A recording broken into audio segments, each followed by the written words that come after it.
14 de junho de 2022, uma série de pessoas se reuniam lá na área social do Condomínio Verde para discutir a instalação do Comitê Popular de Lutas, que é esse Comitê Popular de Lutas. Ou seja, nós estamos fazendo esse mês um ano de organização, de luta, de trabalho. E eu gostaria de pedir uma salva de palmas a todos, para todos nós.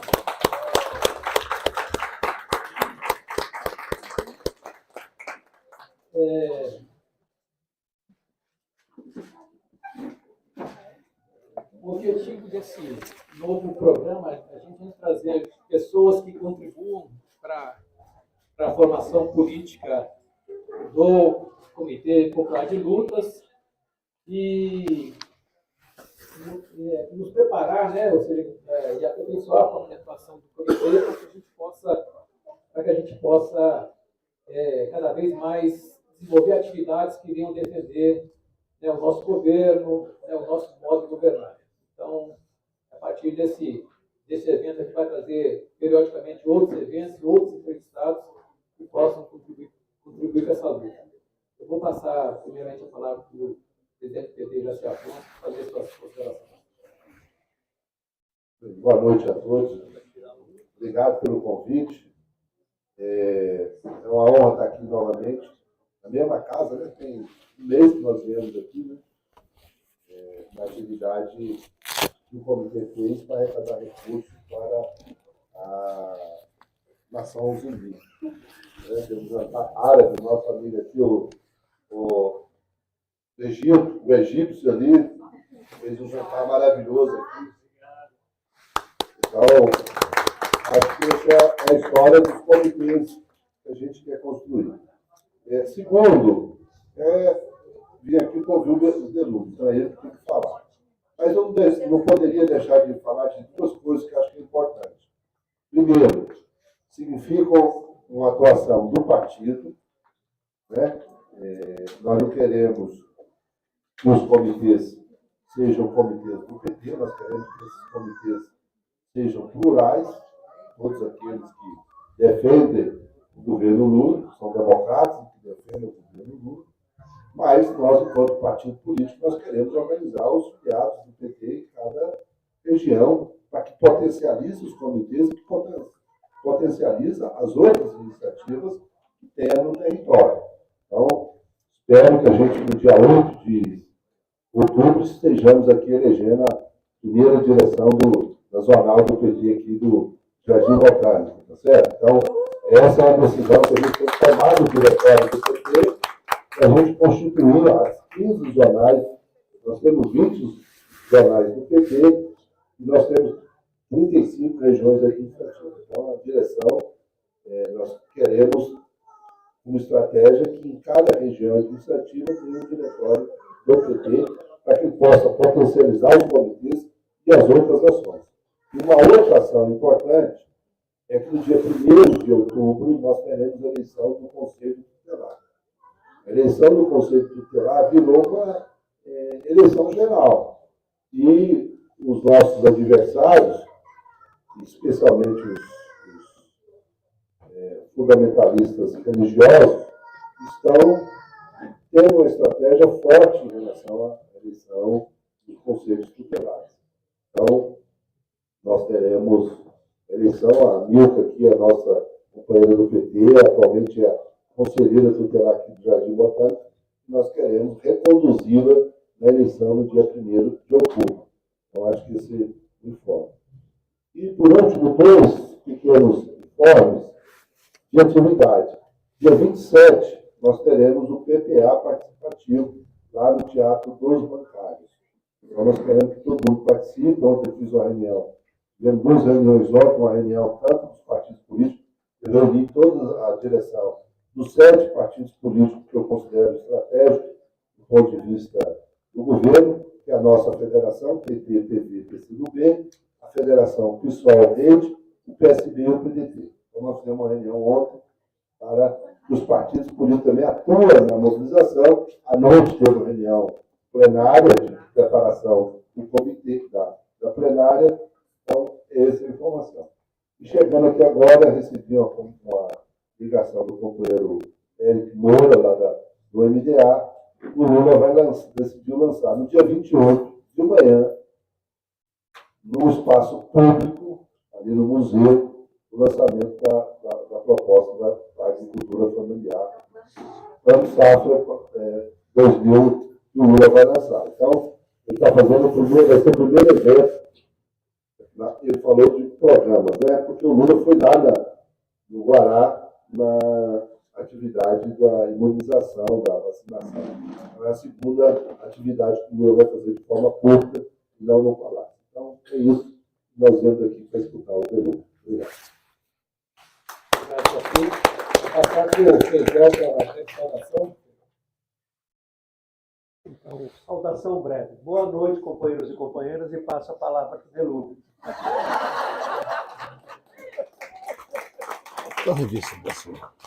Eu já fiz uma correção, porque é muito pertinente que nessa mesa só tem homem. Eu vou lá para trás e vou pedir para Marília, que é a dona da casa. Não, você não precisa ir lá, não. Ela fica aqui com a gente. Vem cá, Marília. Marília, por favor. Alô. Bem, Aí, já tem quase paridade. Se tivesse mais uma neta, trazia a outra. Marília, essa presença do Delúbio aqui, ela se faz muito importante, porque depois de cair a farsa da Lava Jato, aos poucos começa a cair. Não é que a gente não soubesse que o mensalão era também uma farsa. Ele começa a cair, e aquele depoimento do Toffoli em relação ao Genuíno, ele é preciso do que a gente já sabia. Então, assim, a gente sabe o que representou, né, o começo da criminalização da política e principalmente do PT, onde a gente tentaram colar na gente a pecha de corrupção, né, de que a gente é bandido, que não sei o quê, e a gente lutou se não fosse um partido que tivesse uma fundação muito, muito consistente, com certeza a gente teria, se a gente também não tivesse esse vínculo muito claro e muito contundente com a classe trabalhadora, com os segmentos de movimentos sociais, a gente talvez não teria resistido. Mas a gente resistiu e nós estamos aqui cada vez mais fortes. Então é importante essa presença do Delúbio, porque ele é uma vítima visceral desse processo que começou lá em 2005, né, onde eles começaram a testar, criminalizar o PT. Não que não tivesse feito antes, né? Ou seja, tentaram de forma mais não suscetível à luta que foi feita, à intensidade que foi feita. Então, acho que o Delúbio tem uma história para contar para a gente e vou passar a palavra para ele. Vou pedir só para a Maria fazer uma saudação também, e aí depois a gente faz o Delúbio, tá bom? Gente, vocês não imaginam uma pessoa feliz de receber o Delúbio aqui com a gente. Eu conheci o Delúbio, eu era criança, ele é amigo da minha mãe. Essa filmagem eu vou mandar direto para ela, Delúbio. O Delúbio dava aula no Liceu de Goiânia com a minha mãe. É uma felicidade. Nós estamos vivendo momentos, segundo a Miriam Belchior, um momento de grande júbilo. É assim, Delúbio, a gente, por mais... Eu sou uma pessoa extremamente otimista, mas eu nunca imaginava, acho que ninguém aqui imaginava o que aconteceu em tão pouco tempo. Desmascarar os caras, ver os companheiros de volta, ver aquelas pessoas que tanto sofreram. A gente estava lembrando, né, das vezes que eu ia lá na CUT almoçar com vocês, para ver o Delúbio, né? Então, esse comitê deu muito duro para a gente ganhar essa eleição. Deu muito duro. Era café da manhã às 6 da manhã, na Pão Dourado, para distribuir pão de queijo, conversar com os trabalhadores, né, professor Eudes? E a gente ali, 6 horas da madrugada, e 2 vezes por semana, final de semana, nas feiras do São Sebastião. E a gente deu uma reviravolta, né, Jaci? Porque mudar aqui em Brasília, ganhamos no segundo turno 10% a mais, né? Perdemos mais, tivemos do primeiro para o segundo turno uma vitória de mais de 10%. Então, é um momento muito feliz. Eu acho que nós estamos vivendo um momento histórico. Nosso presidente, gente, vai estar em Paris.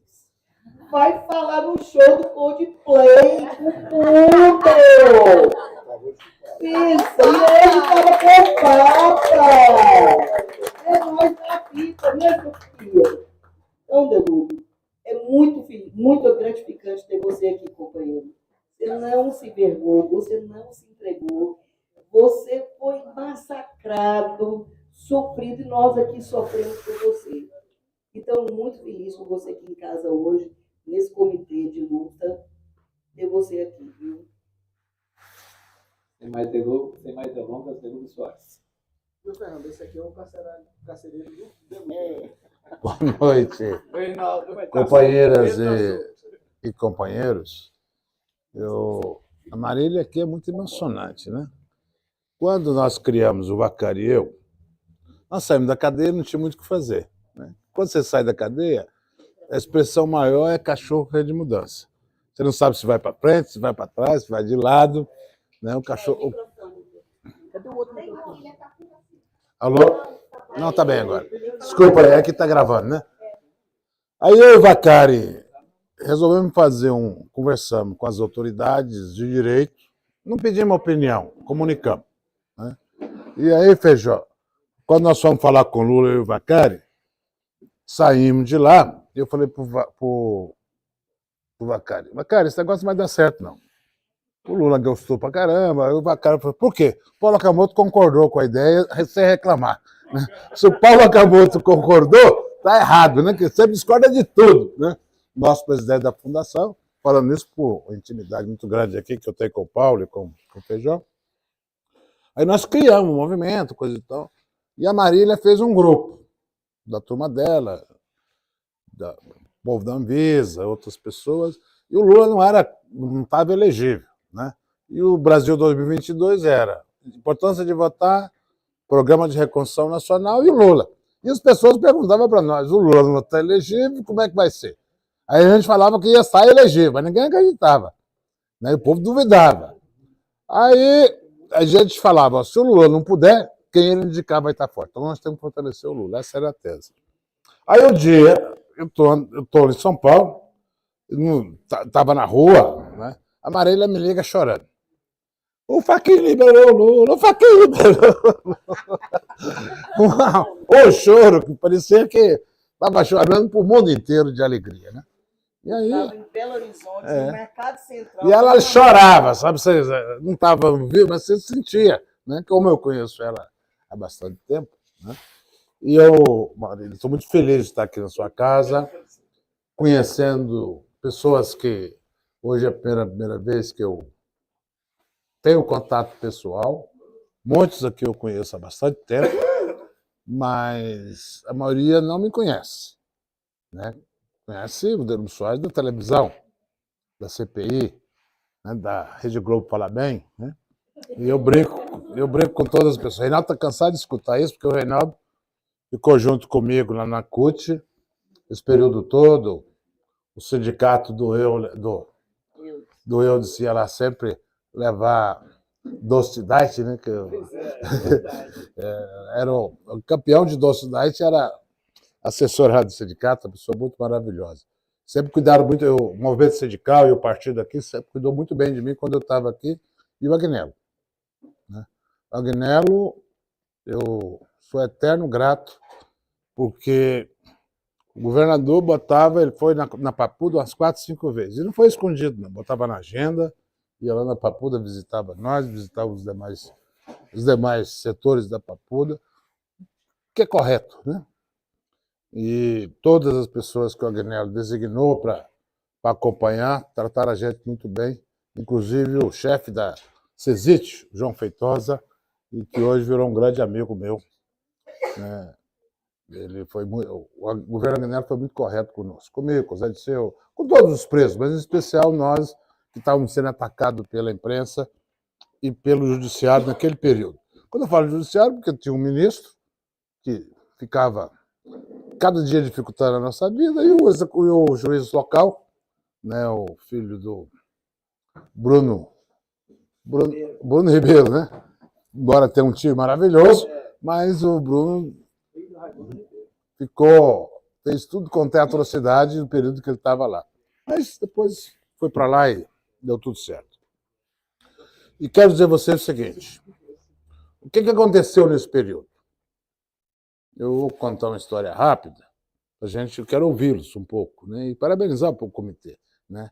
Quando, aí concluindo, nós ficamos no Brasil em 2022, fizemos 800 reuniões online. Aí quando o Lula e o Alckmin acertaram a aliança, a famosa frase chuchu com Lula com chuchu, que era o prato da moda, né? Que era o prato que estava nos restaurantes, eu e o Vacari nos reunimos, eu e ele, e a equipe de voluntário, que eram uns 10 pessoas, mais ou menos, voluntários, e tomamos a decisão de encerrar o Brasil 2022. Pedir a todos os companheiros que estavam no Brasil 2022 transformar num comitê. E aqueles que já tinham, a gente está falando em formar um comitê, porque aí era um comitê de campanha. A gente tinha já deputado estadual, deputado federal, aqui distrital, né? E governador, e a campanha propriamente dita. Não carecia mais, porque a campanha ia acertar com todos os partidos, um programa mais amplo do que aquele que a gente estava apresentando, a campanha ia ser mais ampla, e a campanha foi assim. Ela foi a mais ampla de todas as campanhas que o Lula já fez. 9 partidos no primeiro turno, 14 no segundo, e do governo ampliou bem mais. E se depender de mim, amplia mais ainda. Inclusive, hoje eu conversei com uma turma que ainda não está consolidada, veio me perguntar a opinião, falei, até aqui dá, daqui para frente acho que não dá. Que é a turma dos republicanos. E eu mantenho relações com eles desde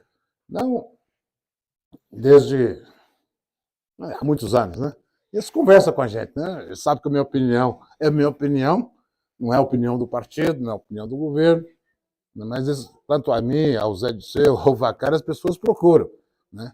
O Zé Disseu faz fila para conversar com ele, o João Paulo. As pessoas perguntam a nossa opinião, não porque a gente manda em alguém, né?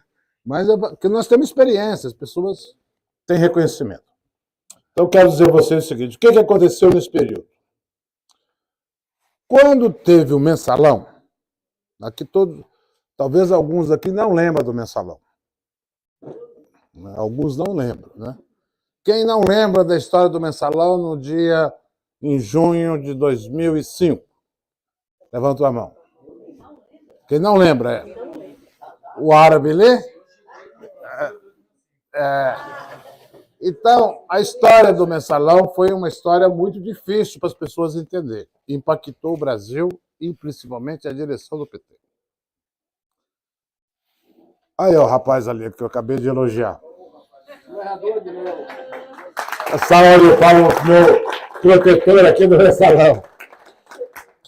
Aguinaldo, eu falei de você, mas falei a verdade. Eu não falei mentira, não, tá? O que aconteceu? Então, quando teve a denúncia, as pessoas ficaram assim, é verdade ou não é? E o Roberto Jeff faz a denúncia na Folha de São Paulo que eu, Delúbio Soares, arrumava dinheiro e dava 30 mil para os deputados votar com o governo. Isso é falso, é mentira. Hoje chama fake news, né? Naquela época era mentira, mas a gente não conseguia expressar que era mentira. E que mais gente sabia. Aí que era das empresas do Marco. Aí abriu. E a nossa desgraça toda foi. Por que andou tão rápido e teve a CPI, deu todo aquele sigilo quebrado? Aqui em Brasília, as empresas do Marco Valério era da Câmara também, aqui de Brasília. E tinha tido uma CPI de um Passo, lá tem um rapaz chamado Passo, né? E quebrou o sigilo da empresa CMPB. E quando teve, antes de ter ordem de quebrar sigilo, transferiram o sigilo quebrado da CMPB para a CPI. Lembra que toda hora aparecia 30 mil para um, 50 mil, 1 milhão para outro, 2 milhões para outro. Era tanto milhão naquela época. E repetia, né? Repetia. Aí eu fui convocado para a CPI, Silvio Pereira, todos nós fomos, Genuíno, Buxiquem e outros. E a gente não tinha o que falar. O que a gente tinha que falar? Ó, o dinheiro que nós pegamos emprestado do Banco Rural, do Banco BMG, via as empresas do Marco Valério, era para pagar a dívida de campanha de 2002. Por que essas dívidas não estavam registradas? Porque os partidos não registraram algumas dívidas. Inclusive, aqui em Brasília, a campanha do Magela, né? E que o Vilmar era o presidente do partido e foi brilhantemente, falou, eu gastei o dinheiro, foi assim, assim, assim, assim. Outros não tiveram a mesma capacidade naquele momento de fazer o que o Vilmar fez, o que o Paulão fez, o que o Guimarães fez. Foram lá e prestaram conta. O Guimarães entrou mais grave por problema do assessor, que não estava numa operação para ele, pego lá em Brasília, em coisa com dólar na mala, em algumas partes sensíveis do corpo, né? Estão lembrados? Dólar na cueca. Aquilo foi um dos estupins. Não tinha nada a ver com a gente, mas tudo quanto é desgraça aparecia naquele momento. E aí impactou o PT muito. E o PT encontrava, em vez de enfrentar o problema de frente, tinha que encontrar como é que nós vamos sair dessa? E a imprensa pegou eu, Zé Disseu, Genuíno, né? O Genuíno era o queridinho da imprensa, do Brasil inteiro. Era o único petista que tinha tudo quanto é painel já não tinha mais o painel do como é que chama lá? Tinha o painel da Folha, mas não tinha a coluninha do Castelo mais no Jornal do Brasil. O Genuíno e o Paulo Delgado eram os queridinhos da imprensa até a gente ganhar o governo. E aí o Genuíno não foi perdoado. Por todos aqueles jornalistas que ele era fonte, coisa e tal, botaram para alinhar com ele. E com todos nós. E eu, que nunca dei muita entrevista à imprensa, e elegeram, dentro do PT, tinha um responsável. Esse responsável seria eu. E o PT tomou a decisão de me expulsar. E eu disse no diretório, que eu fui expulso, né, aqui não tem ninguém que estava no diretório naquela época. O Afonso não era dessa importância dentro do PT que tem hoje, ele era da CUT, e ele estava aqui no Sindicato Bancário naquela época. Mas eu disse lá, ó, né, o problema não é comigo.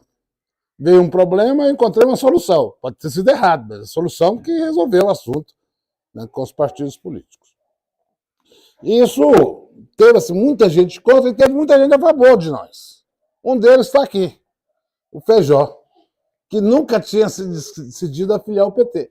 Aí, em função disso, ele era presidente da CUT estadual, liderou um movimento, metalúrgico do ABC, e filiou muita gente ao PT.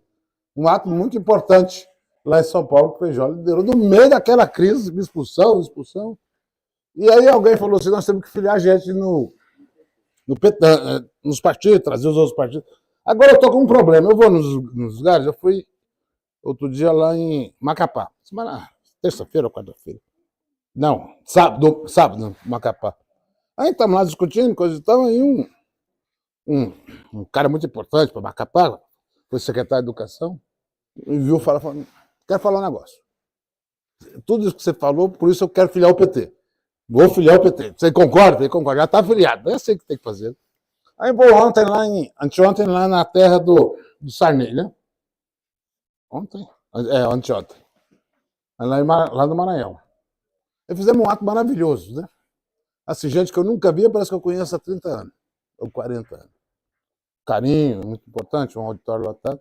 Aí um deputado do PDT, falou, senhor Delúbio, eu quero filiar o PT, o senhor deixa? Eu sei que as pessoas acham que a gente manda. Eu não sou do executivo do PT, eu sou filiado, e você vai ser filiado igualzinho eu. É importante isso estar acontecendo, né? As pessoas querem aproximar, filiar, né? E não teve nenhum trabalho. Eu perguntei ao presidente do PT que estava ao meu lado, você não conversou, ele nunca falou nada com ninguém, está falando aqui hoje, e você o que você acha? É bem-vindo. Né? E assim nós temos que caminhar. Então aconteceu isso no mensalão, aí o mensalão teve tudo quanto é confusão, liderado pelo MPF, mas não era o MPF na época, era o Antônio Fernando. Mas não é ele que fez a peça de acusação, foi a Raquel Branquinho. Como ele não tinha maioria no MPF, e chantagearam, ele falou, não, nós só te reelegemos se você concordar com o relatório. O relatório não tinha nenhuma denúncia comprovada, tudo manchete de jornal. Na CPI, manchete de jornal todo dia. Aí nós fomos indiciados e a denúncia foi aceita. Lembra que o Eros Gal falou assim, olha, essa denúncia, não, Lewandowski, foi aceita com a faca no pescoço. Lembra que tem uma fotografia de 2 computadores, o do Eros Graus, discutindo com a Carmen um assunto que não era aquele ali. E botou no Globo, virou aquele negócio. Todos aceitaram a denúncia, que era inepta. Então isso foi muito grave. Quando teve aquela frase do Lewandowski, o Marco Aurélio falou: se isso é verdade, essa ação vai ser anulada no futuro. E será. Aí teve a denúncia, baseada em manchete de jornal. Aí teve um julgamento. Aí ouviu 480 pessoas. Acusação e defesa. O processo de direito é isso: tem a acusação e as defesas. Nenhuma comprovou compra de voto. Todos eram dinheiro para a campanha eleitoral, inclusive o Roberto Jefferson perante o juiz. O dinheiro do PTB foi para pagar despesas eleitorais. Não convencia o MPF e nem o Joaquim Barbosa. Aí tem um incidente nesse período que a ministra Rosa Weber, tinha uma dificuldade com o negócio de lavagem de dinheiro, tinha muita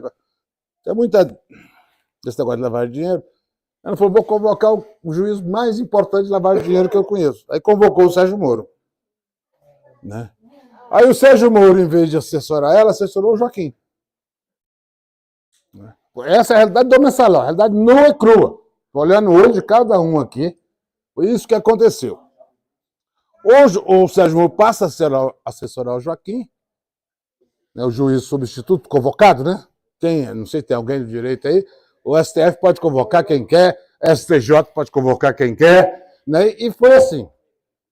Nesse intervalo, o que eles fizeram? Primeira coisa, quando desprezou o relatório da Polícia Federal.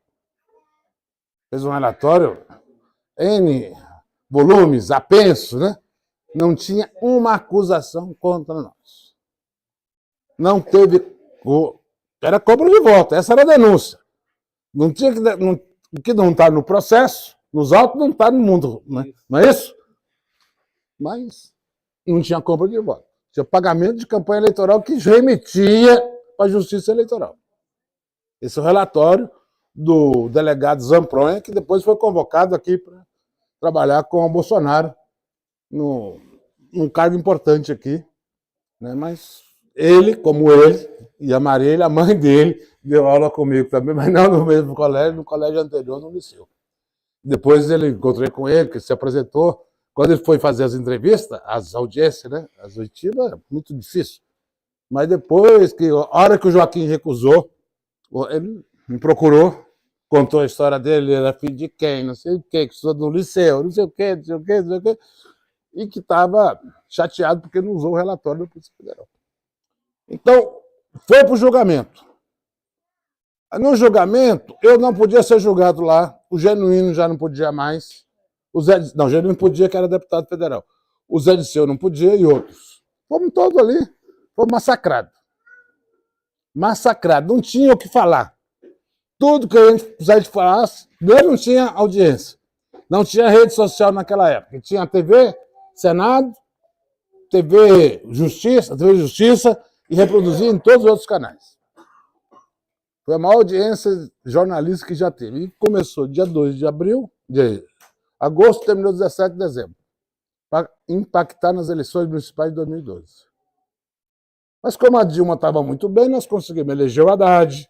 Lá em Goiás, todo dia eu era artista de televisão, tinha uma plaquinha que caía. Vocês não viram porque vocês não têm campanha de prefeito, né? Tem uma plaquinha, né? Um dominó. Cai Zé Disseu, cai Delúbio, cai Genuíno, buf, cai todo mundo, né? Essa era a propaganda do PFL e que todos os programas, inclusive o PSTU, que é nosso aliado hoje, usava com muita frequência. Porque tinha um tempo pequenininho, mas só usava isso, né? Mas faz parte da vida. Aí nós somos condenados. Cumprimos a pena. Não vou falar da cadeia, já falei do agradecimento ao Agnello. Aí voltamos. Né? Aí quando eu estou quase saindo aqui de Brasília, no semiaberto, o Vacari me procura. E estava o rumor da Lava Jato. Né? Aí o Vacari me procurou, vou perguntar um negócio. Você acha que eu vou ser preso? Eu falei, Vacari, vai. E não tem jeito, né? É igualzinho eu. Tinha tudo, muito barulho, por nada, só em filme, né? Como a imprensa, eu falei, vai prender você, vai prender mais gente. E eu falei para ele, lamentavelmente vai chegar em mais gente, pode chegar na Dilma e no Lula. Isso foi antes da eleição da Dilma, assim, na véspera ali. E aconteceu tudo, infelizmente.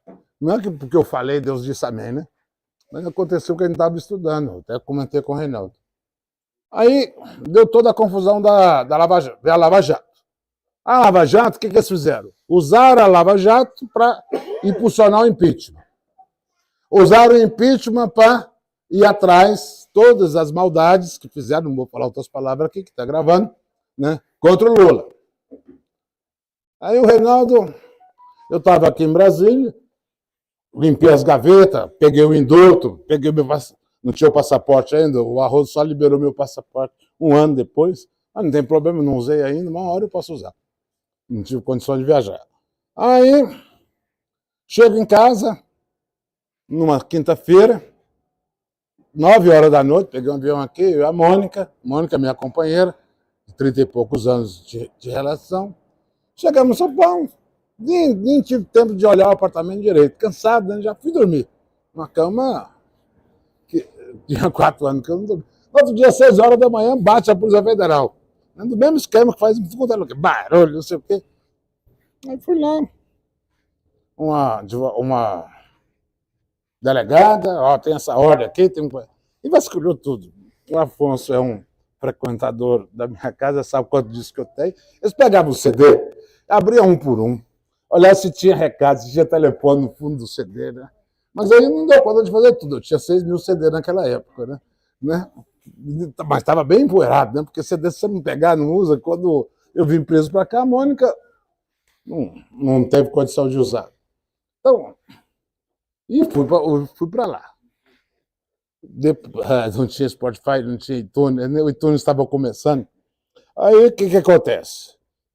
A acusação foi essa acusação, não tem jeito. Foi eu, o Leg lá, e depois eu contratei o PP, porque meus advogados anteriores não podiam, que já estavam comprometidos com outros réus da Lava Jato. Aí o PP, não vai ser por isso, não vai dar nada. Não vai dar nada, né? Aí o que acontece? Deu em nada hoje. Mas aí o Moro me condenou a 5 anos de cadeia. Sabe qual é o argumento da sentença? Esse é um movimento similar ao mensalão. Então, vamos dar esse meliante 5 anos de cadeia. Aí, eu e meu advogado recorremos para o TRF4. A resposta do TRF4, o julgamento foi melhor.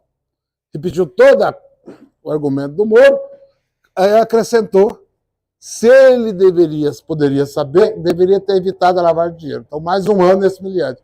E me deu 6 anos no fechado. Todo mundo sabe que menos de 8 anos é no semiaberto. Vai eu lá para Curitiba. Fiquei 2 anos lá.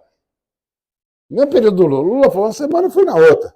Nem saímos no mesmo dia, na segunda instância, quando deu a segunda instância. Então, essa é uma história difícil. Estou contando bem resumido, mas eu fiz uma revista, queria que vocês acompanhassem a revista agora, né? Todo mundo tem a revista na mão, só o Eudes, que eu tomei a do Eudes aqui. Eudes, atrás de você tem. Quem chegou agora, eu não sei quem chegou agora se tem, né? Chegou o Sidão, que é lá de São Paulo. O Maurinho? Ô, Maurinho, tá bom? Aí, queria que todos aí pegassem a revista, para que eu explicar uma coisa na revista aqui para vocês. A primeira sentença, que está aí uma pessoa falou assim, olha, eu queria conhecer o Delúbio. As primeiras aí, o Delúbio Lofé, e foi uns amigos meus que escreveu isso aí. Não é tudo isso que dá meu respeito tá aí, mas é parecido, tá? Não é bem, aqui eles exageraram um pouquinho. E também a fala do meu advogado também está muito favorável a Delúbio Soares, o que eu não acho ruim, né? Tanta gente falou, mas a primeira sentença aí que está na página... Seria na página 18, porque a sentença não está numerada. A primeira sentença aí, Superior Tribunal de Justiça. O PP, meu advogado, está requerendo, igualzinho o Zanin, né, com Lula. Aí quando o Lula ganhou, eu falei, a semana que vem eu vou ganhar, né? Aí o Fachin deu conta, a Rosa, a ministra Carmen, botou com ele, o Gilmar foi lá, pegou e engavetou. E não jogou. E eu falei, não vou insistir, porque hoje eu estou em liberdade, pode que eles desengavetam esse negócio, vem outro, vai jogar o definitivo, eu posso perder e ir para a cadeia de novo, né? Ou ficar já no finalzinho, semi-aberto, aberto, eu sei o que é semi-aberto, o que é aberto, o que é condicional. Eu já passei da vez anterior. É melhor ficar quieto. E aí, o PP achou uma brecha. Quando o Félix deu não, mandou para o Fachin, né? O HC, assim, né? Vai no STJ, perde, recorre para o STF. Ele viu uma brechinha lá que ele fez errado, fez outra HC, como assim? Reveja isso aí que tem uma coisa errada. Aí, o ministro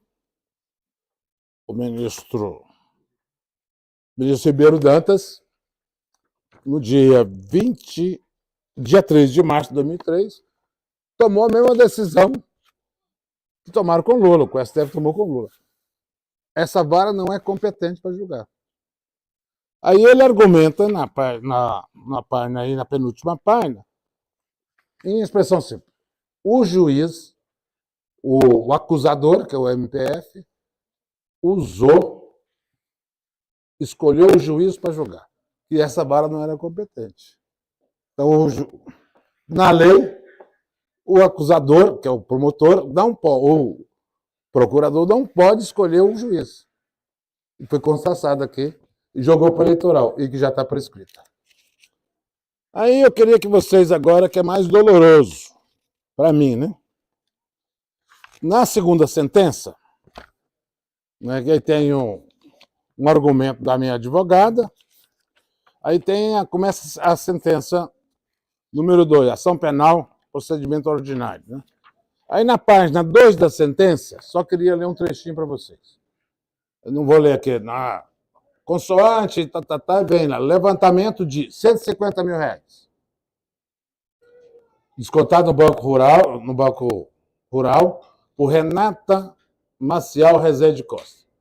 Data, 20/11/2003. 20/11/2003. Aí tem Solange Pereira, né, que foi também em 2004. Aí tem outro do Solange, 2004. E tem a do Júnior, Raimundo Júnior, que foi chefe de gabinete aí de muita gente, né? O Raimundo Júnior aqui, o nosso Raimundo Júnior. Ele caiu fora que também foi em 2004. Aí, vejam vocês, aí na última página, essa sentença foi resolvida dia 27 de março pelo juiz Marcelo Duarte da Silva, absolvendo o réu. Aí o MPF não recorreu. Agora veja como é que começa. Essa aqui é a sentença do mensalão, é a última do mensalão. Eu ganhei todas, só perdi a 470. Essa começou e foi buscar documento de 20 anos, né? 2003 para 2023, se eu ainda me lembro, né? Não precisa ser da NASA, não precisa ser da China para fazer essas contas todas, né? É 20 anos, né, Feijão? 20 anos de perseguição. Aí, publicamente começou em 2005.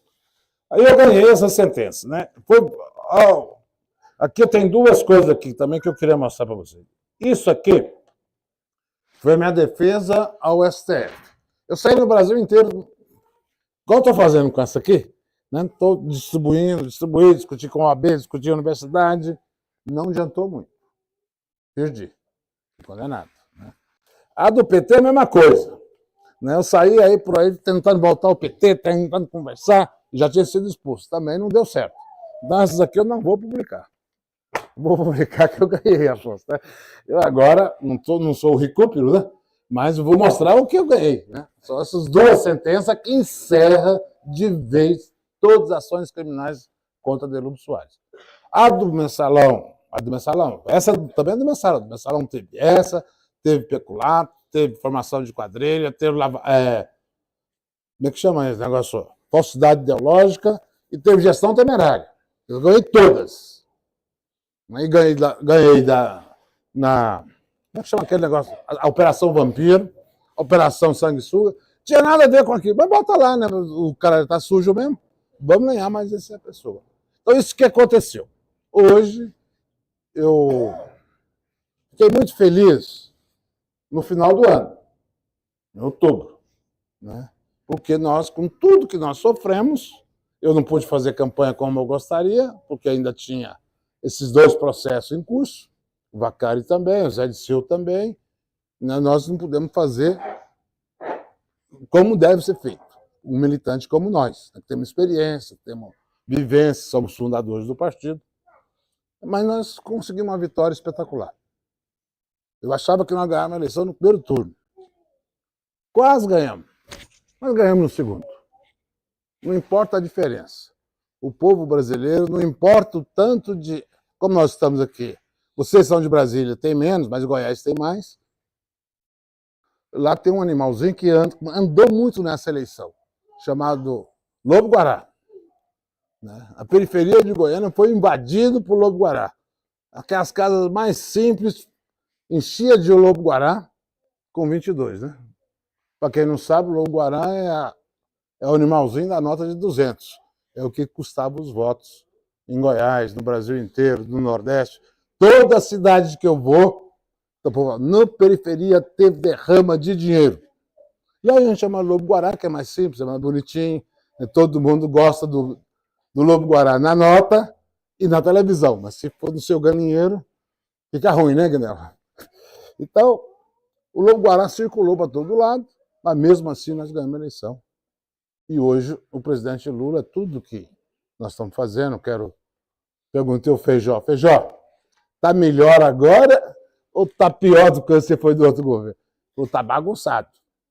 E eu tenho falado para todo mundo que eu tenho viajado e conversado. Esse ano e até o meio do ano que vem vai ser tapa-buraco. Operação tapa-buraco não é tapa-buraco de estrada não, né?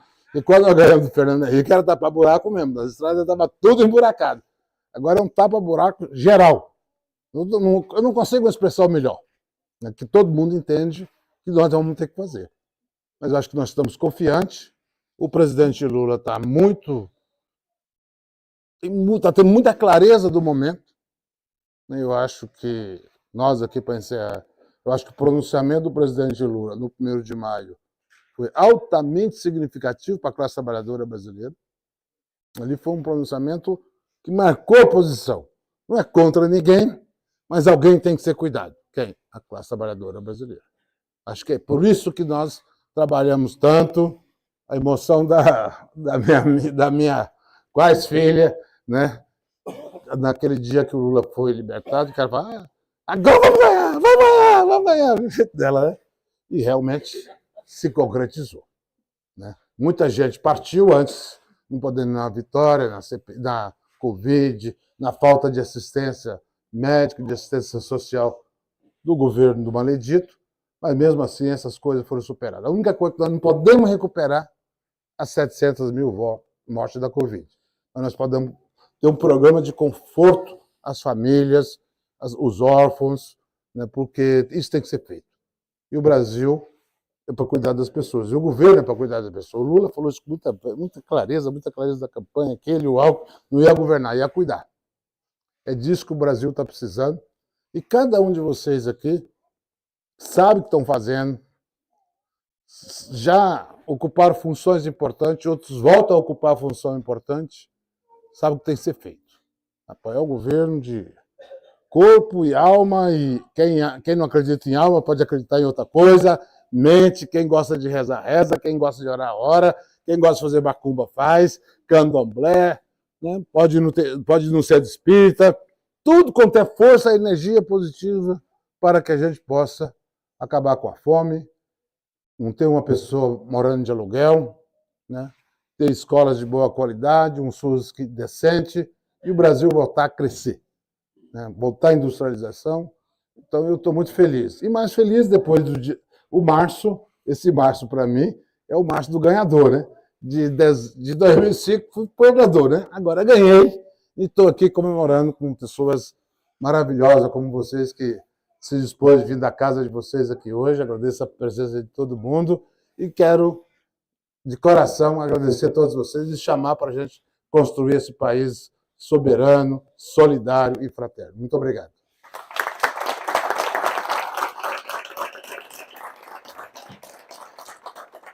Importante essa fala que ele traz, porque a memória mais recente nossa é a Lava Jato, né? A gente conhece o que aconteceu na Lava Jato. A gente assim, já viu tudo que aconteceu e a gente pode transportar lá para 2005 essas questões.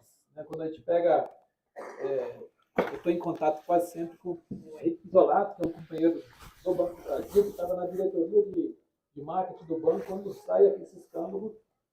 E basta ler os documentos. E o Joaquim Barbosa, acho que o Joaquim Barbosa foi o Moro da época, na verdade, né?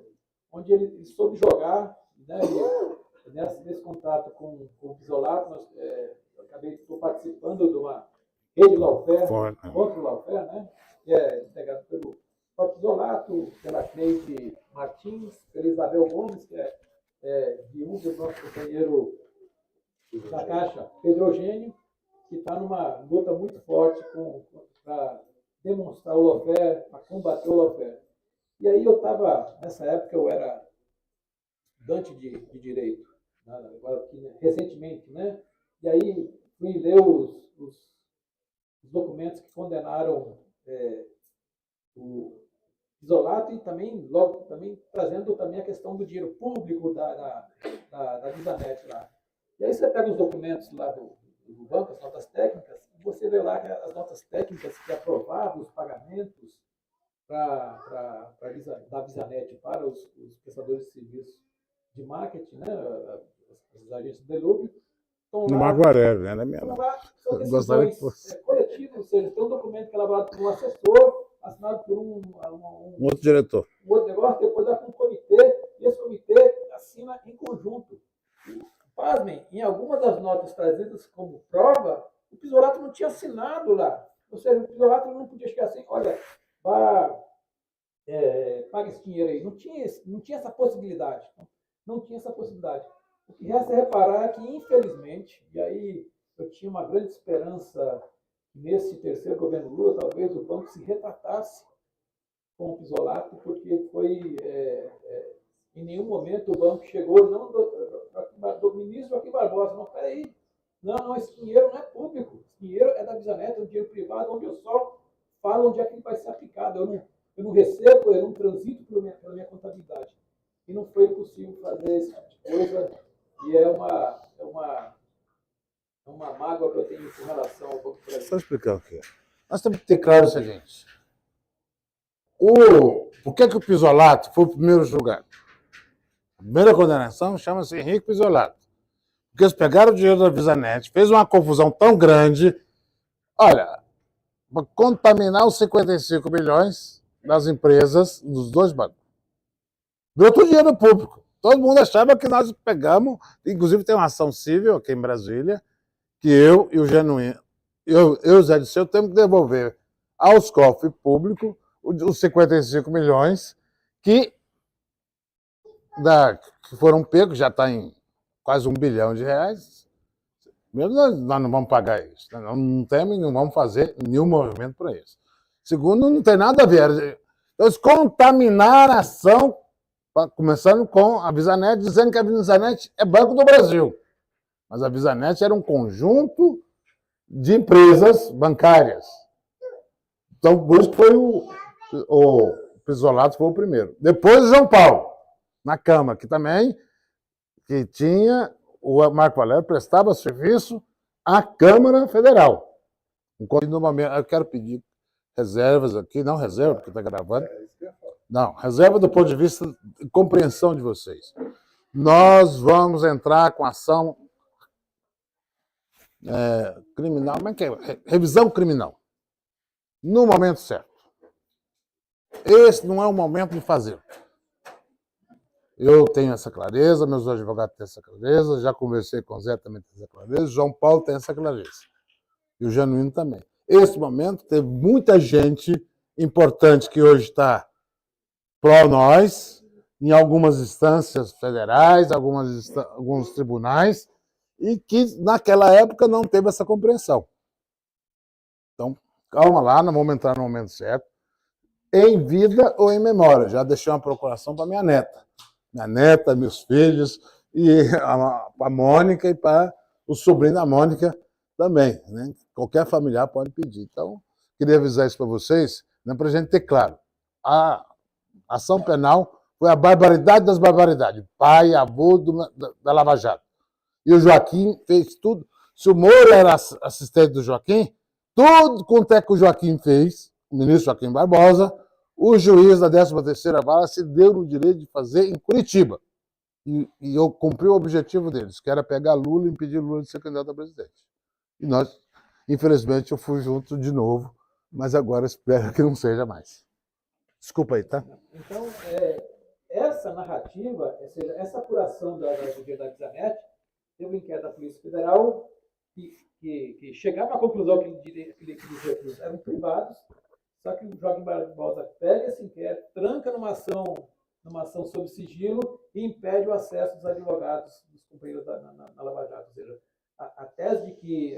Na Lava Jato não, na Mensalão. O Mensalão que manejava recursos públicos foi exatamente... Ou seja, tem a narrativa e as provas que isso era mentira estavam guardadas e o Joaquim Barbosa foi artífice disso. Então, quando o Leandro fala que e a gente tem muita satisfação dele poder chegar nesse momento e ver sua inocência reconhecida, a gente teve companheiros, né, assim, como o Luiz Chiquem, que foi atacado e infelizmente morreu e não teve esse reconhecimento. E eu acho que esse reconhecimento a gente tem que fazer enquanto militante de esquerda e aí eu vou chamar a responsabilidade enquanto militantes do Partido dos Trabalhadores, ou seja, nós temos que fazer essa discussão sempre para a gente poder defender os nossos companheiros, não abandoná-los no meio do caminho e a gente poder reconstruir. É claro que não vai ser fácil, né? A gente jamais vai, às vezes a gente pega uma situação onde os nossos opositores são pegos roubando, tem prova, tem foto, tem imagem, tem mala correndo e eles não são julgados pela mídia, não são julgados pela população. E a gente tem que remar e quem vai remar nesse contexto somos nós. Eu gostaria só de chamar o companheiro Agnello, falar uma breve saudação para a gente, porque Foi vítima do também foi vítima também desse processo todo. E foi citado, tem direito de resposta, né? Por aqui mesmo? Não, vem para cá. Esse grande companheiro. Bom, pessoal, muito rapidamente, tenho que passar aqui para dar esse abraço nesse grande companheiro, camarada, e também a todos vocês, né, que compareceram aqui, porque é muito importante conhecer essa história. E nada melhor do que quem foi vítima disso poder narrar. E a gente tem uma mídia absolutamente comprometida, né, com esses projetos transnacionais contra o país. Tinha que interromper o nosso projeto de desenvolvimento nacional e eles articularam isso dentro, hoje está ficando mais claro, né, para todo mundo, mas na época era muito difícil mesmo, compreender quais os objetivos, né, ali no Mensalão, que era interromper o nosso projeto, que é um projeto de desenvolvimento soberano, né, que é para atender o nosso povo, e isso fica muito claro. Então, os nossos companheiros foram vítimas, assim, claro, de oferta, né, que é a utilização do sistema de justiça para destruir o adversário, o inimigo. Não para investigar nada, não tem a prova de nada, absolutamente.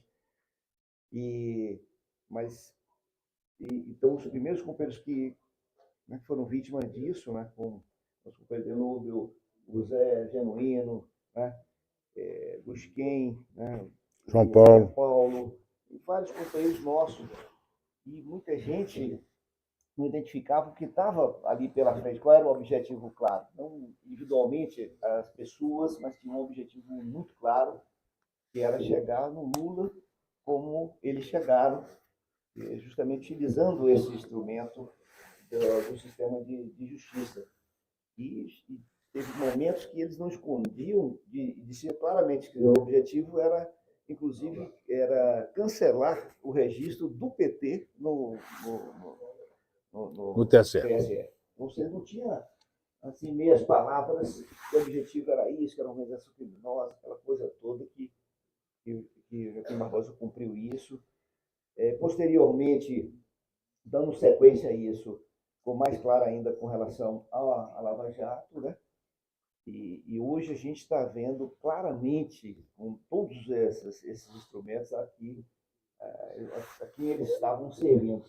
O interesse é interromper o projeto do nosso país, destruir a nossa democracia, destruir a indústria de base, a indústria pesada da construção civil, a questão do petróleo e gás, a questão nuclear também. E, então, eles foram em cima justamente das áreas que o Brasil é competitivo internacionalmente. E isso fica muito claro que o objetivo era muito mais profundo de utilizar o sistema de justiça para poder fazer com que o nosso país não tenha um desenvolvimento soberano para o nosso povo, que essa riqueza seja do nosso povo, do povo trabalhador do nosso Brasil. Então, isso, continuou isso, prosseguiu, fui vítima disso também, muito pelo que realizei, não pelo que tenha feito alguma coisa, porque não tem absolutamente nada, nunca chegaram a listar uma ilegalidade sequer, mas o objetivo claro era prosseguir atacando as lideranças do PT no Brasil inteiro, como vários outros companheiros foram no Brasil inteiro. Também, né? Em Minas fizeram a mesma coisa, no Piauí fez isso, no Acre fez, em vários lugares do Brasil foram para cima para destruir. E hoje a gente está mostrando claramente quais esses objetivos, né? Eu acabei até de ler o livro do Emílio. Do Emílio. Acabei de ler semana. E é importante, pessoal, porque aí não é opinião aqui da esquerda, assim, não é opinião nossa dos partidos que foram vítimas disso, mas de um grande empresário, maior dessa área da construção civil, e para você ver qual é os objetivos estratégicos dos Estados Unidos, aonde nasceu tudo isso, né, Secretaria de Estado dos Estados Unidos, FBI, etc., passando aqui pela embaixada aqui no Brasil, enfim. Então, esses invertebrados que serviu a isso, como esse Dallagnol, Moro, Companhia Limitada, né, serviu o interesse de fora do Brasil para destruir nossa economia. Foram mais de 500 mil empregos que nós perdemos, foram mais de 500 empresas fechadas. E tem uma parte do livro que, como a gente também não dá para acompanhar isso, não é do ramo lá, daquela área específica, mas a participação do Brasil na construção civil no mundo já era uma coisa bastante extensa, América Latina, mais de 30 países do mundo, África, Europa, Estados Unidos, ganhando as licitações todas, competindo com os caras. Dessa participação, hoje o Brasil está fora desse mercado. Fora, porque podia ter uma ponta, etc. Ele não foi só a Odebrecht, todas as empresas de construção civil no Brasil, uma grande parte competitiva, a maior Odebrecht, e essa ainda teve a veleidade de tentar fazer uma incursão nessa área de energia nuclear, porque também foi uma área estratégica para destruir, né? Com a visão do Otto, para que a gente não tenha o desenvolvimento do ciclo ano. Nós não queremos, né? Nós não queremos ter bomba, nós queremos desenvolver. Eu quero, você pode não querer, eu quero. Nós não queremos ter bomba agora. Nós queremos ter o domínio da tecnologia. Do ciclo ano. Agnello, Deixa eu te falar um negócio aqui. O Agnello está falando esse negócio do Emílio. Eu tive a oportunidade, a semana passada, de conversar com o herdeiro da Queiroz Galvão. Aí ele falou, ó, a Queiroz Galvão não fez nenhuma delação premiada.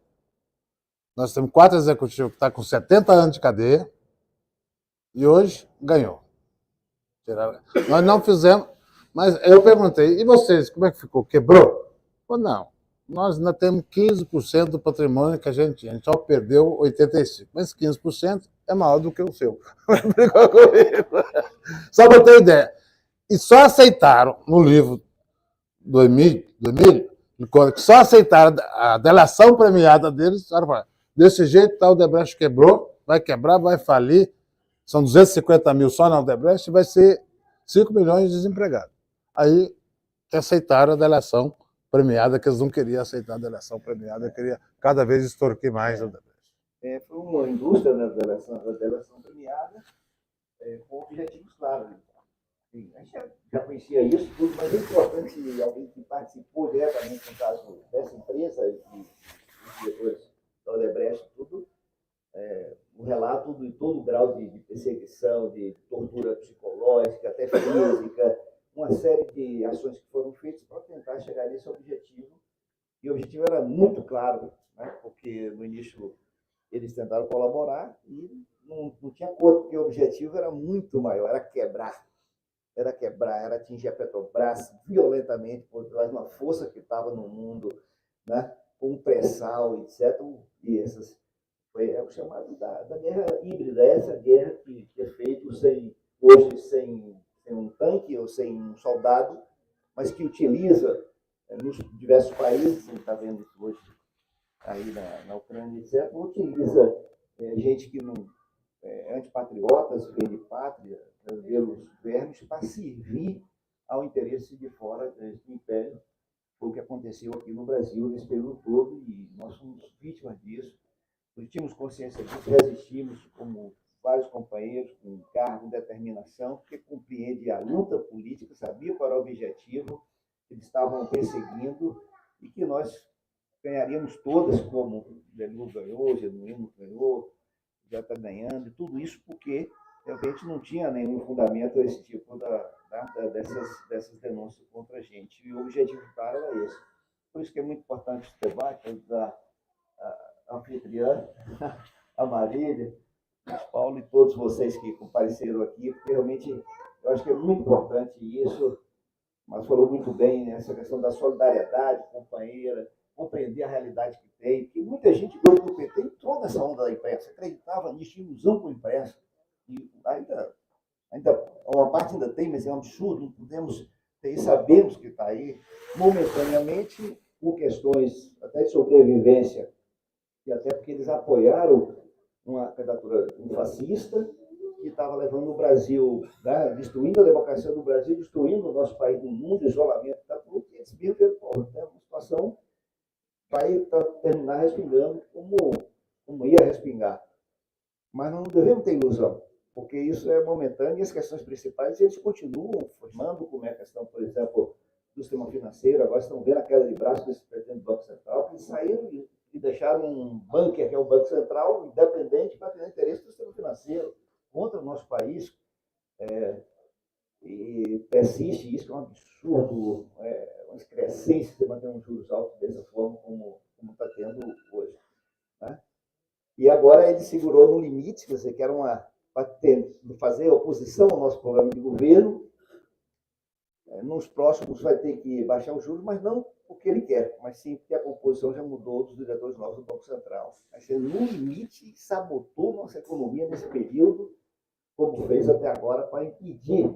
E aí é uma ação ideológica, política, e eles deixaram. Então, tem resistência nessa ordem, tem resistência no Congresso, que nós observamos que vocês viram. Então, só tem uma saída para nós, que é a mobilização popular, levar o nível de consciência política, compreender o que está acontecendo, ver as questões centrais da defesa soberana do Brasil, que o Lula tem feito isso de forma de grande sabedoria, hoje é um dos maiores líderes no mundo, seguramente, um grande estadista, tem cumprido isso, tirado a gente do isolamento, né?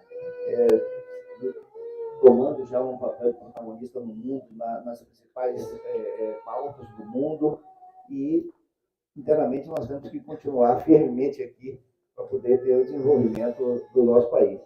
Como eles estão perdendo tudo, está vendo, e está frustrando todas as previsões, seja dessa grande mídia, desses chamados especialistas da economia, falam, não, o Lula tem sorte. Bom. Pode dizer que o Lula tem sorte. Tem também, né? O anúncio de políticas públicas, a gente estava até desacostumado nesses 5 anos que não tinha um anúncio de uma política pública. Todo dia tem anúncio de política pública, transferência de renda, atender nosso povo, seja na moradia, na renda mínima, na educação, na saúde, né? No desenvolvimento econômico, na ciência da tecnologia, tudo isso que é feito todos os dias no nosso governo. Isso é sorte, não é? Bom também. Está mudando a realidade do nosso país. Então, Queria dar esse abraço nesse grande companheiro. E vamos continuar com sorte lutando para mudar esse país. Eu vou pedir para os nossos convidados aqui e chamar manifestações, para perguntar ou para fazer algum tipo de manifestação a respeito desse debate e a respeito Da situação. dessa luta que o Deluc travou. Então, Eu quero pedir licença, que eu tenho outro compromisso. O presidente tem outros compromissos. obrigado. Depois eu vou lá no jantar dos meninos.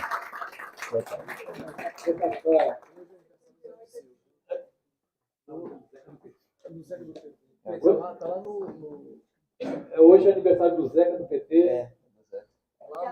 Tia Tia Zélia. Eu vou pedir para você falar ali do lado do Lula. Isso é bom. Companheiro, foi em 2004 que ele foi recluso, né? Não, começou a ação em 2005. 2005. Fui preso em 2013. Eu cheguei em Brasília em 2003, lá do Acre, dos Porão, Silva Machado, Cláudio Ezequiel. Sim. Quando o Cláudio saiu Selma. da presidência do sindicato, embora bancário, mas também da educação, eu estive no sindicato dos bancários lá também. E na Caixa, eu recebi uma manifestação para que a militância escrevesse algo para o companheiro Deluc, recém-preso. E eu escrevi: coragem, companheiro, estamos juntos, acreditando na sua força. Muito obrigado. E eu fiquei feliz porque ele retornou, agradeceu a manifestação, é isso que eu quero deixar aqui claro. Ele retornou. Só para finalizar, não quero fazer discussões longas, mas essa persistência, essa força sua, poucos, e aí vale a pena citar dois, vamos dizer, que capitularam, esqueci o nome dos caras. Não lembra, não. É isso que o ministro está fazendo, outro foi líder do governo Lula, desapareceram. Os companheiros que resistiram estão voltando. O Zé, o Veloso, o Genuíno, o Vacari, isso aí, o Vacari, todos voltaram. Tem que resistir. Já que eu não pude dar um abraço só pro Cato, eu dou um abraço pro pessoal. Muito obrigado.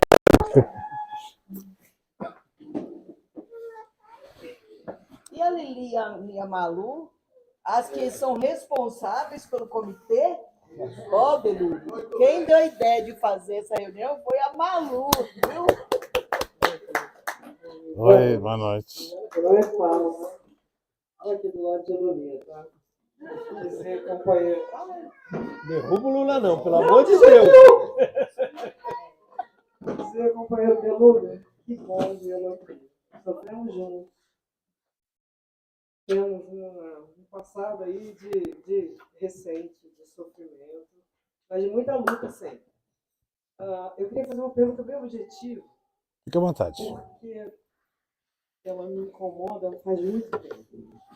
Quando o Joaquim foi indicado para o Supremo, eu fui uma das pessoas que vibrei muito.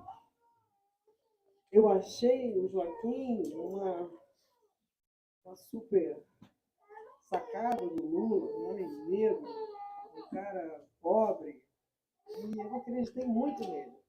Onde foi que deu errado, na sua visão? Porque o que aconteceu que o Joaquim, de repente, ele virou aquilo, porque era irreconhecível. Aquele homem que foi indicado. E isso nos assusta, porque a gente tem muitas indicações para fazer daqui em frente.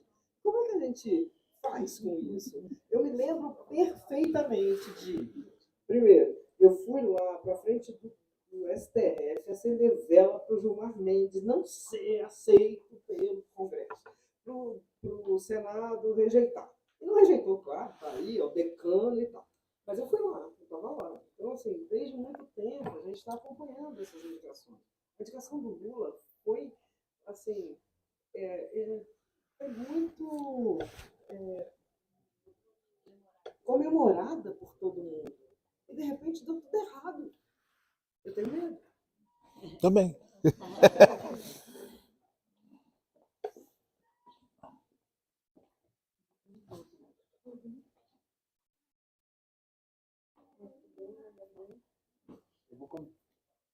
Eu vou convidar a Malu e a Lili, que são duas militantes. Então, foi uma reunião lá no Verde, lá que começou em junho de 2022, nasceu esse comitê. Então, por favor, Malu e Lili. Ela vai falar primeiro a Lili e depois a Malu. Primeiro, assim, agradecer a presença de todos. A gente, toda vez que nós organizamos alguma atividade, a gente fica, vai dar certo, não vai dar certo, é uma correria e hoje está aqui.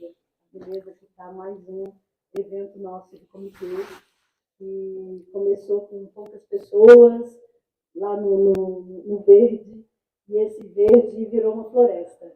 Nós estamos todos aqui. E só para dar um pequeno depoimento, quando eu estava vindo para Brasília, que eu recebi um convite em 2005, eu estava entregando a chave da minha casa, com as minhas malas, esperando o táxi, e demorou, eu liguei a televisão e estava o Delúbio dando a entrevista. No Jornal Nacional. No Jornal Nacional, não, na Câmara, foi o primeiro depoimento. Não, Câmara, não é E entrevista. foi muito difícil. Eu disse, gente, eu estou indo para Brasília sem conhecer o serviço público, eu fui convidada, e digo sempre isso, eu não conhecia, e me maravilhei com o serviço público, tanto que estou aqui até hoje, não voltei para São Paulo, sou moradora e sou candanga, já me digo isso, construí minha casa e estou morando aqui. Mas foi um momento muito difícil para nós todos, Delúbio, ouvindo aquilo tudo que a gente tinha certeza que era mentira, não era um fake news, porque a gente ainda não sabia que esse termo existia, e saber o que iria vir pela frente. Como você, nós também tivemos dois companheiros, Vargas e Jorge Lorenzetti, que também passaram pelas mesmas situações difíceis, tanto politicamente como com família e tudo, e também provado que nada tem contra eles. Então, acho que entre nós, todos os companheiros que aqui estão, uns que conhecem e outros que não conhecem o Delúbio, está vendo aqui a integridade de um cidadão e o quanto ele é importante para a nossa história, para a construção do nosso partido. E, além disso, foi meu chefe durante muitos anos, viu? É uma puxa-saco, né? É uma puxa-saco.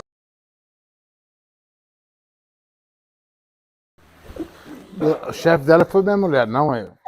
Ela trabalhava na CUT. Foi depois, aqui do lado do Lula, para dizer para vocês, boa noite. É muito bom ter, né, a gente ter esse momento, que é um momento que nos traz um depoimento muito importante da nossa história.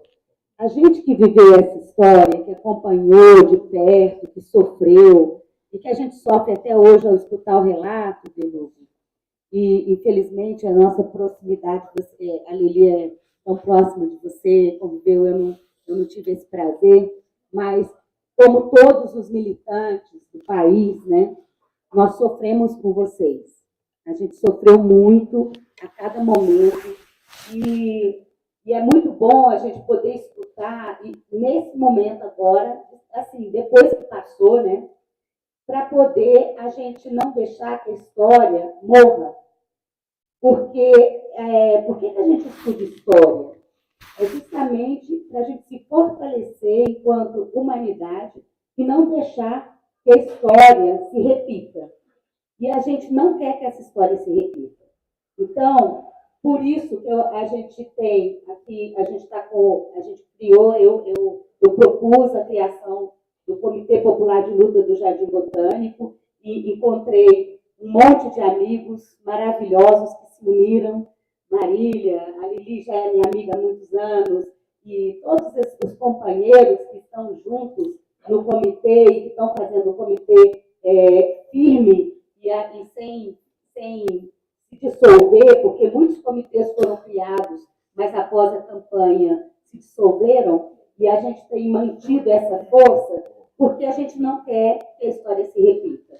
E eu acho que não tem outra forma dela não se repetir que não seja essa, da gente conversar, da gente contar a história, da gente fazer depoimento, da gente sofrer com os depoimentos e da gente mostrar para quem não viveu, porque nós vivemos isso. A maioria aqui viveu porque tem idade para ter vivido, mas tem muita gente que não viveu o que a gente viveu, aquele sofrimento todo do mensalão, de todo aquele monte de dinheiro saindo do esgoto todo dia, toda hora, de manhã, de tarde, de noite na televisão.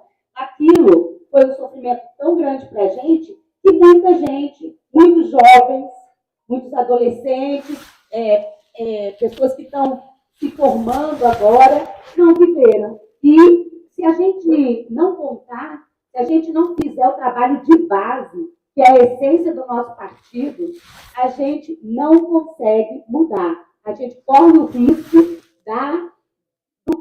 do bolo solar, da cauda desandar. Então, a gente não pode deixar isso acontecer de jeito nenhum, porque mais 6 anos do que aconteceu no país, da destruição que aconteceu no país, a gente não vai aguentar, o coração não aguenta, não. Então, é muita força, a gente quer que esse comitê continue forte, trazendo pessoas para fazer esse programa, que a gente entende que é um programa de qualificação também, da nossa militância, da nossa base, e que a gente possa aumentar cada vez mais esses diálogos para a gente conseguir que 40% da população, 30% talvez agora, que ainda não caiu na real, que possa entender que o que aconteceu, tudo que aconteceu com a gente, desde do primeiro momento do mensalão, foi tudo arquitetado, e para que toda essa população entenda que não somos todos ladrões, que nós não somos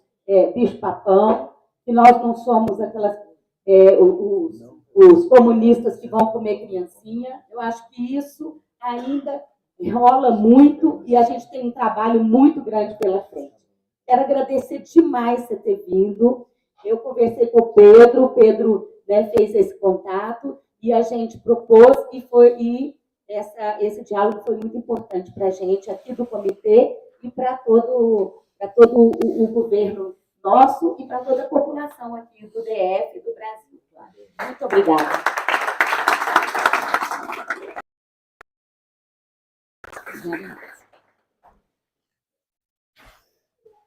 Obrigado, Malu. Se antes só existia a mídia corporativa para fazer a narrativa, né, uma palavra tão corriqueira hoje nós estamos na internet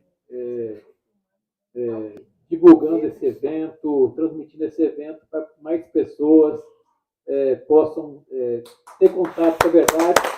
E aí eu queria agradecer passar aqui comigo a Secretaria de Comunicação, que é o Daniel, a Natasha, que fizeram o Cláudio, que também que fizeram tudo para a gente poder romper essa bolha da informação, e a gente está aqui mostrando que nós somos inocentes, nós fomos culpabilizados não pelo que a gente praticou, mas porque das transformações que nós fizemos no país. E como eles não querem que a população brasileira tenha direitos, né? Tem direito à educação, tenha direito a ter um diploma universitário, tem direito à saúde, eles vão nos combater sempre, nós vamos estar aqui na resistência e na luta. Bom, eu queria só agradecer a todo mundo e dizer o seguinte: primeiro, eu não tenho resposta para tudo, né? E eu estou desfrenado, porque 18 anos fora de tudo, né? Desde o mensalão, quando teve a denúncia, antes da CPI, eu dei uma entrevista na Globo de 12 minutos.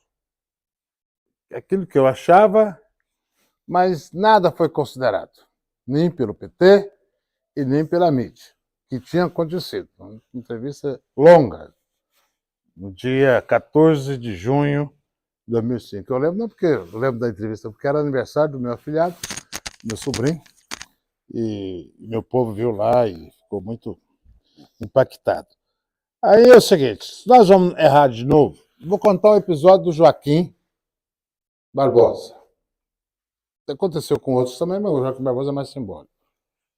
Quando teve a indicação do Joaquim, nós queríamos, tinha decisão do governo de colocar um ministro afrodescendente. Né? E aí saiu procurando currículo de pessoas, e o Joaquim Barbosa tinha um currículo invejado. Falava várias línguas, tinha experiência, era professor. Aí nós fomos pedir apoio no Congresso, igual o Zanin aí agora, né? Não perguntar para o Moisés. Não perguntou, mas muita gente veio falar com a gente depois. Aí nós fomos no Congresso, o presidente mais influente ali da comissão era o ACM, Antônio Carlos Magalhães. Ele falou para mim e para o Gemino: olha, vocês estão errando nisso aqui. Essa pessoa tem um currículo assim, mas tem isso, e vai dar problema para vocês. Né? O CM nos avisou. Não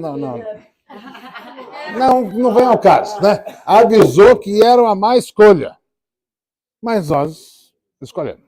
Eu batalhei para a indicação do Joaquim, o genuíno, e deu no que deu conosco. Né? Se vai errar mais à frente, só erra quem faz.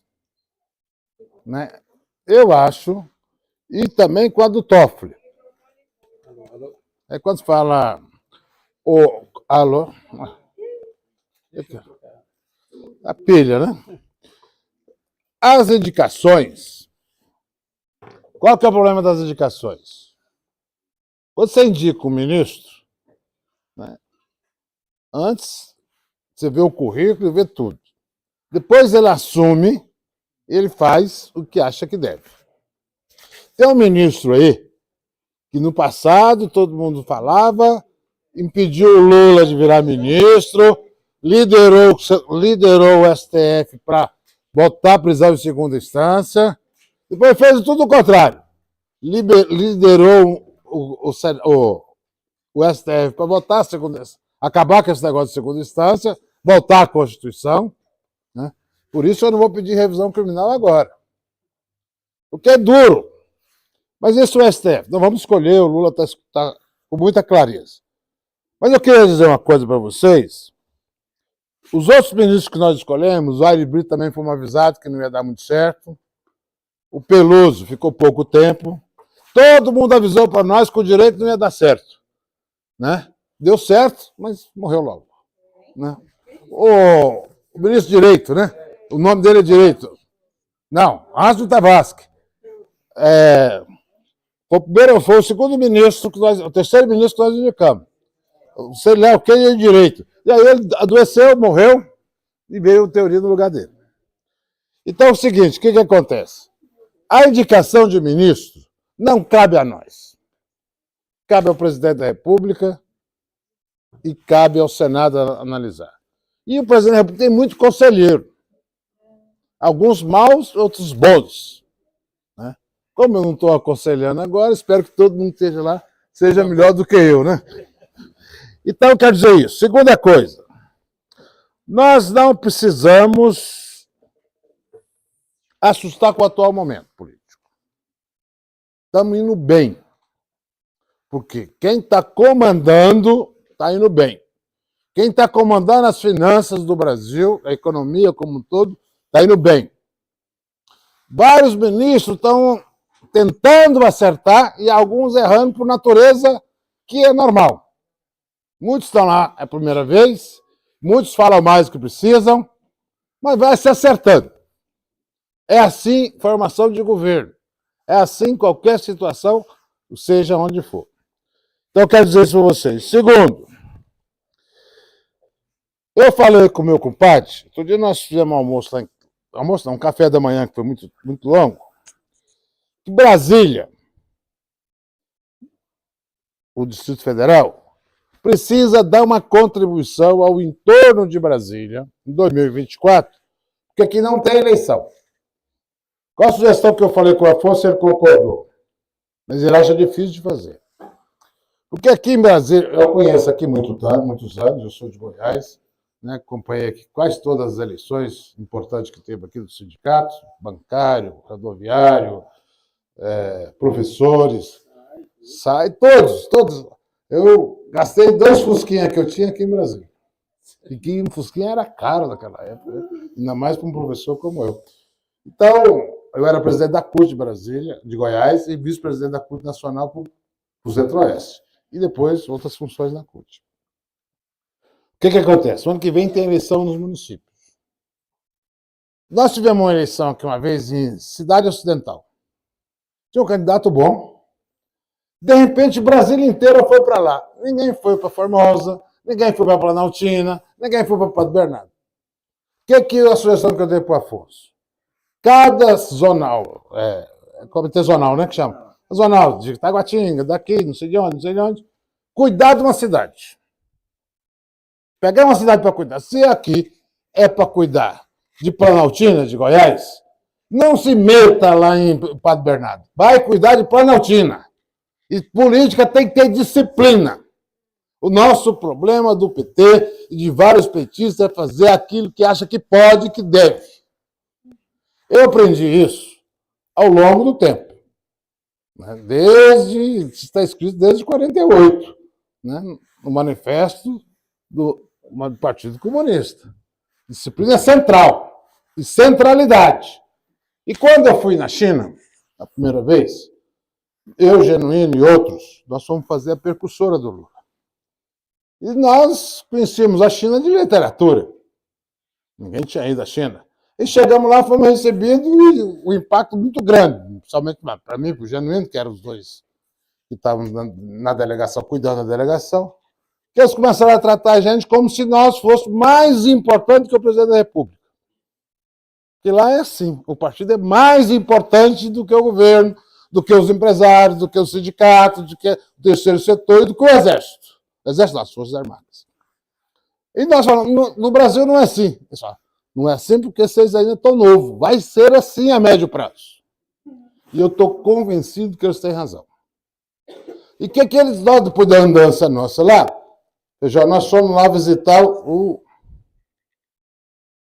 Sarney deles lá na época. O Sarney era presidente do Senado aqui, né? Presidente do Parlamento. Olha um negócio chique o Parlamento lá. A Casa do Povo é digna de ter 1 bilhão e 400 milhões de pessoas se apresentando. Aí o presidente do Congresso falou assim, aqui na China, quero dizer aos amigos do PT que nós tomamos umas decisões. Vou explicar para vocês. Aqui nós já temos 300 milhões de chineses na classe média. Tem 200 entrando. 200 milhões. Em 2015, nós teremos 700 milhões de pessoas na classe média. E ele falou a palavra lá, que a gente usa, nós vamos dar um cavalo de pau. Vamos pegar cada chinês inserido ou incluído, né, e vai cuidar do não incluído. Eu pensei, legal, facinho, né? Cada um cuida de um, né? 700 milhões, são 1 bilhão e 400, está resolvido o assunto. Tem outra coisa. Para 2035, em 2035, todo chinês vai ter uma casa de boa qualidade. Beleza, né? Não vai ter um município pobre nem um bairro mais pobre. Como? Um bairro, toda cidade tem a parte mais rica e a parte mais pobre. A parte mais rica vai cuidar da parte mais pobre. É legal. E como fazer isso? Vai dar certo? Vai. Por que vai dar certo? O partido decidiu. Tem 6 anos que nós estamos discutindo esse assunto. Decidiu e assim será feito. Aí o Rugital estava assumindo, ficou os seus 10 anos lá, depois entrou o Xi Jinping, que é o horror do capitalismo, né? O maior... O pessoal não gosta desse Xi Jinping de jeito nenhum. Se eu pudesse, eu dava prêmio Nobel para ele, prêmio de literatura, tudo quanto é prêmio eu daria para ele. Porque ele apressou tudo isso que o cara falou para nós. E em 2022 anunciou fim da fome, da pobreza extrema. Todo chinês tem casa. Eles fizeram 100 milhões de casas em 2 anos. Né? Inseriu todo mundo. As cidades ricas passaram a cuidar da cidade pobre. Fizeram um negócio lá que eu sou doido para a gente fazer aqui. que é trem de alta velocidade, interligando todas as cidades com mais de 200 mil habitantes. Eles tinham, naquela época, 40 quilômetros de trem de alta velocidade. Quem conhece a China, tem um bairro chamado Pudong ao aeroporto. 40 quilômetros, já tem trem de limitação. Hoje tem 40 mil linhas de trem de alta velocidade. Integra todas as cidades. E a tecnologia que a gente vê por aqui, né? Um dia eu até fiquei meio com ciúme da Globo News. Quando eles começaram a elogiar a China, eu falei para a Mônica, estão tomando meu lugar, né?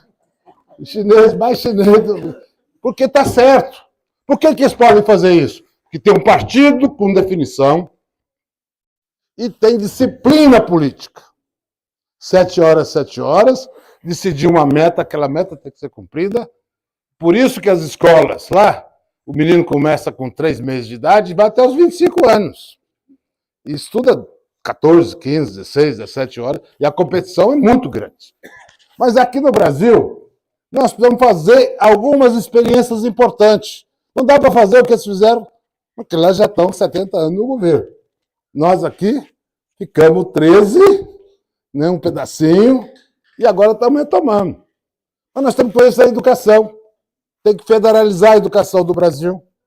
Por que o professor aqui do DF ganha um salário e o professor do Novo Gama, ganha um salário, do Novo Gama ganha um terço? Está errado. O aluno é o mesmo. Esse aluno do Novo Gama pode até ser melhor do que do Gama. Mas se ele não tem uma escola decente, vai ficar pior. A mesma coisa na saúde. Nós temos coisas aqui que dá para fazer. E o PT, nós temos que ter uma meta entre nós. Cada militante do PT tem que trazer um petista filiado para militar. Militar, né? Não é no exército, não. Militar, na política. E cada um de nós, militante ou filiado, precisamos, dos próximos 3 meses, filiar uma pessoa no PT. Nós temos que ser um partido com milhões de pessoas. Nós temos 2 mil filiados, 2 milhões de filiados. Lá, pode comparar com o PCC, né? Que só tem 100 milhões e tem 60 milhões em estágio probatório. Né? Lembra, Feijó, tal de estágio? Só esclarece aí que o PCC é o Partido Comunista Chinês. Isso. Se a gente brigar, quem vai ter estágio filiado vai ser o PCC do mal, né? O partido da capital, né? Primeiro partido. Então, eu queria dizer isso para vocês, que dá para fazer. Eu sou otimista. Nós temos que a eleição de 2024 é o passaporte para sair do sufoco em 2026. Bota isso na cabeça de cada um. Nós não podemos mais ficar refém do Nordeste. O Centro-Oeste, o Sul e o Sudeste. Por isso que todo final de semana eu estou junto com o diretório regional, visitando tudo quanto é cidade, discutindo com o pessoal.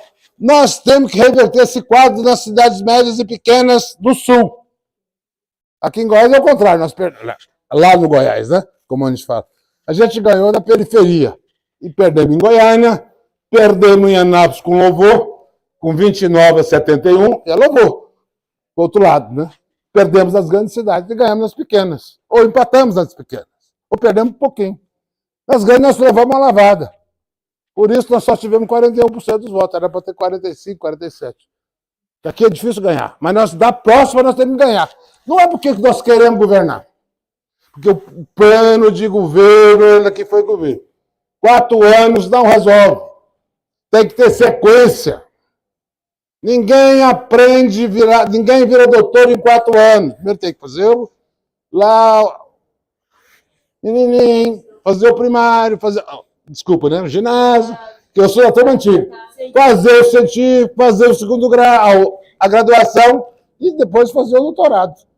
É assim que funciona. Tem etapas. O governo tem etapas. E eu peço a cada um de vocês que puderem ajudar em 2004, mas não ajudar a esmo. 2024. Tem que ajudar organizativamente. O indivíduo vale pouco. O que vale são as instituições. Nós estamos transformando o que era a antiga ideia de núcleo em comitê. Os comitês, mais ou menos, que eram os núcleos. Isso aqui era um núcleo antigamente. Você que era do PCdoB, você que não lembra. Não lembra de... É outra linguagem, né, Guilherme? Uma pequena diferença. Os comitês, eles são de frente única. E os núcleos, não. O núcleo era Sim, mas o é núcleo... parecido. Hoje tem uma evolução, né? E eu falo para as pessoas que querem filiar o PT. O comitê é mais Eu sei. com o SOVT do que com É isso. O que é que nós temos que fazer no comitê? Ou qualquer na nossa vida? Trazer o cara para filiar. Não cabe no PT? Vamos botar ele no PCdoB. Vamos botar ele na rede. Vamos botar num partido aliado. No PV, que é o nosso aliado mais próximo, né? Ou filiar no PSB. Nós temos que politizar, tratar da política 24 horas. Então, meu coordenador, seu nome é? Fernando, eu quero agradecer de coração o carinho aqui, não só o seu, mas de todo mundo, mas esperando que em 2024, aqui no entorno, nós temos pelo menos um vereador em cada cidade. Não justifica a votação que nós temos não ter um vereador em cada cidade no Brasil. Se possível, um prefeito. Se não possível, um vice. Se não possível, pelo menos um vereador em cada cidade. Dá para fazer. Não importa o tanto de lobo-guará que vai circular por aí. Nós temos uma conversa. Nós temos 2 ouvidos para ouvir as pessoas e uma boca para falar. Para chegar em 2026, não fazer sufoco. Olha, isso é tão grave. Na Paraíba, eu fui lá. Na Paraíba, o presidente do PT, numa reunião como essa, um pouco diferente dessa, muita gente fora do PT falou: Delobo, aqui nós ganhamos em todas as cidades. Todas as cidades da Paraíba. Pior, ganhamos em todas, o Lula ganhou em todas as urnas. Tem um deputado federal. 2 estaduais. Às vezes a política em cima, ela não responde embaixo. Todas as urnas, não perdeu uma urna na Paraíba. Mas tem um deputado federal e 2 deputados estaduais. Tem 30 vereadores, 2 prefeitos. A política tem que descer. É fácil? Não é, né, Guilherme? O Guilherme foi governador, a Marília sempre está por aí, o Feijó é um esperto em novas tecnologias, é o mais esperto da CUT de nova tecnologia, é o Feijó, que coordenou a Comissão de Novas Tecnologias na Constituinte. Eu era o coordenador das emendas populares. Então, nós temos o seguinte, nós temos tudo que nós podemos fazer. Daqui até 24, vocês aqui, escolher qual cidade vocês vão cuidar. Qual cidade vão cuidar do entorno, se essa proposta for aceita por vocês, é claro. Senão vai ficar ele aqui, vai para um lugar, ela vai para outro, ele vai para outro, não, fica clima barata voa. E chega muita gente numa cidade e atrapalha. Tem que fazer de acordo com a realidade de cada cidade.